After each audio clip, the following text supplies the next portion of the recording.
Have you ever seen a Tibetan Sky Funeral? Bro. In Tibet, I don't know which religion, I don't know what they're practicing, but they have this ritual called the Tibetan Sky Funeral. And instead of burying people, what they do is they chop them up and they feed them to vultures. What the fuck? Yeah, and there's graphic video of this online because it's like this big ritual. So there's graphic video of these dudes with these like giant cutting boards and fucking cleavers hacking up people. And there's a swarm of vultures all around them. So they're hacking up body parts. And then these vultures are just devouring these human beings. And we think it's gross, right? But isn't it grosser that you waste the body? Dump it, yeah. What is this, Jamie? Oh, it's a video of it. That guy looked a little too cute to be there. I was like, what are you doing there, fella? I thought it was a movie. No. So look at these. Look at all these vultures. Jesus, this is like when pelicans follow a fishing boat. Oh, they 100% know what's going on because they've been doing it all the time. This is a tourist attraction in some part of China. Jesus Christ. Tourist attraction. Oh, there they go. So they're not going to show you hacking the guy up. Forget it. But there's plenty of other videos that are more documentary style that show like very graphic images of this this person just hacking apart this body. How big? How big do they cut the pieces? Just like chunks. Okay. And the vultures, you saw how they are. They're like piranha. Yeah. They're all just on it. Yeah. And they just devour everything. They devour the bones. They devour everything. Isn't that better? Though, I mean, look, nobody wants their loved one to be reduced to meat, you know, but is it better that you're taking your loved one and you're pumping them filled with some toxic chemical that makes it so that they'll never rot? You can exhume them years later and find fentanyl traces and shit. Like, if you believe like in something else, like something's going on afterlife wise, right? I mean, the soul's gone anyways. It's it's the vessel that you're putting in the ground or letting vultures eat. And if you believe that this person was murdered, like, do a better job now. Like, how much time do you need?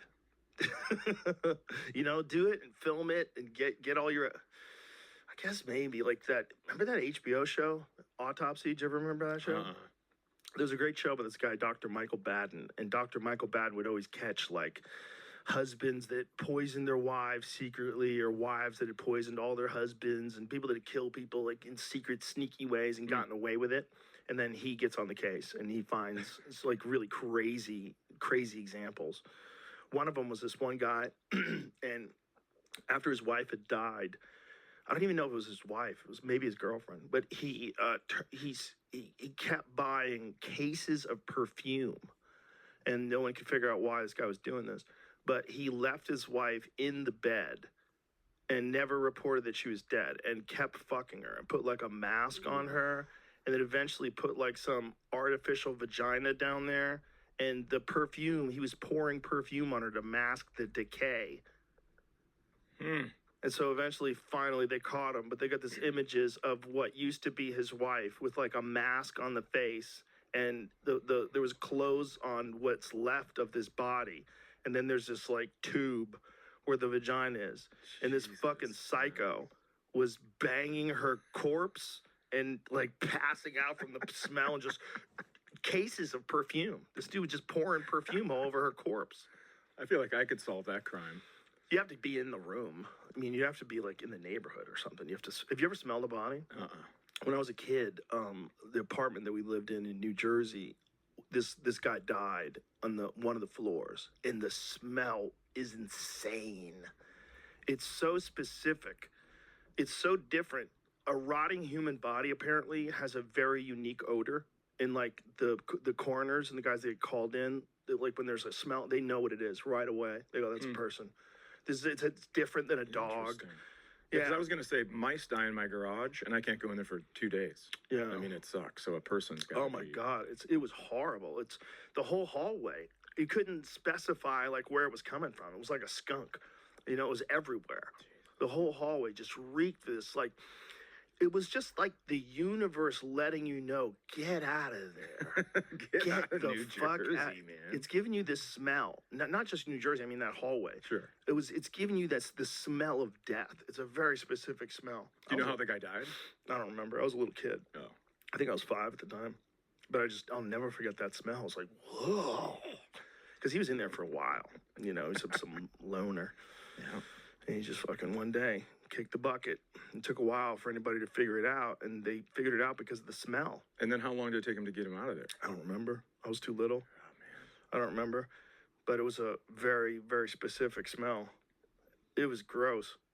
But it is weird what we do. It's weird that Joey Diaz was trying to lay this out to me. He's like, Joe Rogan, it's a fucking scam. This is the scam. Even if you want to get cremated, they got to embalm you first. They got to embalm you first. Then you're going to buy an urn. They got you. They got you for 10, 14, 15 grand every time. They're going to tell you your grandfather wants a beautiful coffin. He's fucking dead. What are we doing? It's like this weird thing that everybody does where you have to get your person embalmed and then you get them made up, which is the creepiest. My daughter has a friend who her boyfriend's sister died, and she's getting into makeup and hair for a living, and they asked her to do the makeup and hair of the dead sister. Oh my God. Why the fuck would you, like, someone has to sign up for that. Yeah, that has to be your very specific job.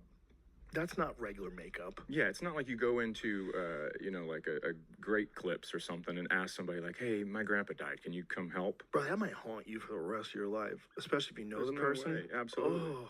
I'd like a Viking funeral. Oh, Viking funeral's dope. But a Viking funeral, again, you're kind of wasting the body.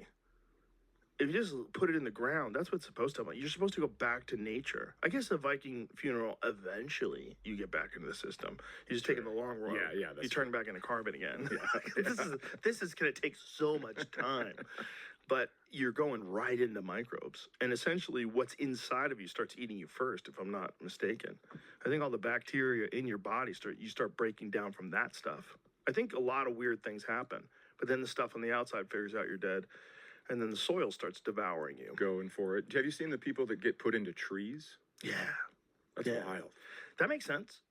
Makes sense. Or like a diamond. Yeah. They get pressed down. But trees definitely live well off of fertilizer. Mhm. It comes from dead animals. Yeah, they eat what's there. They take it in, suck it up, which is what fertilizer is. Yeah. Which is why our food sucks, because we give them fake food. We basically feed our processed food, right? Because nitrogen is what, we take nitrogen and a bunch of other bullshit chemicals and we pour it on this dead topsoil so that these poor corn can survive. And then we eat the corn and there's like no nourishment. And they're like, what are we doing?